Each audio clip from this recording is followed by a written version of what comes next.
ఎన్నికల్లో మండటెండలు సైతం లెక్క చేయకుండా నాకు ఆశీస్సులు ఇవ్వడానికి తరలివచ్చిన నా శ్రీకాళహస్తి నియోజకవర్గ ప్రజలందరికీ పేరు పేరున శిరస్సు వంచి కృతజ్ఞతలు తెలియజేస్తున్నాను.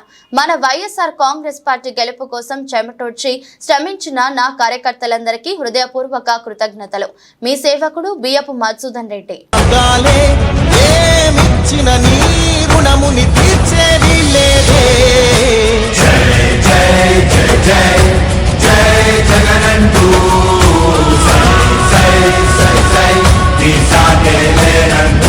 నీవే సారథి నీవే వారధి నీవే పిడికిలి పార్టీకే నీవే చమురివి నీవే వెలుగువి నీవే అండవి జెండాకే ఏం తగిలిన గాయాలే నీ సహనము చూపావే ఏం అదరక ఏం బెదరక ముందుకు చూపావే.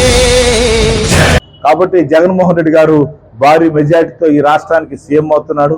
పెద్ద మెజారిటీతో గురుమూర్తి గారు ఉంటారు. ఆయనకైనా తక్కువ మెజారిటీతో నేను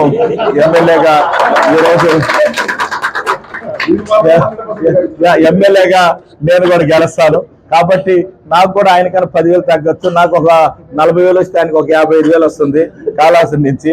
కాబట్టి ఇవన్నీ కూడా శ్రీకాళహస్తి ప్రజలు మంచి మెజారిటీ ఇచ్చిన దానికి, కాళహస్తి ప్రజలు అందరూ కూడా ఓటేసి మాకు ఈరోజు ఎంత ఆశీర్వదించిన దానికి శ్రీకాళహస్తి ప్రజలకి, పట్టణ ప్రజలకి, అందరికీ, మహిళా తల్లులకి, వాళ్ళందరికీ, పార్టీ లీడర్స్, కార్యకర్తలు నిజంగా అందరూ కష్టపడుతుంటే అసలు నాకు అందరూ శ్రీకాళహస్తి ప్రజలందరూ కూడా ఇంత భారీ ఎత్తున ఓటింగ్ చేసి మంచి మెజార్టీ రాబోతుంది. కాబట్టి మరొక్కసారి అందరికీ నమస్కరిస్తూ శ్రీకాళహస్తి ప్రజలు మరొక్కసారి నా పాదాభినందనలు తెలియజేస్తున్నాను. జై జగనన్న, జై జై జగనన్న.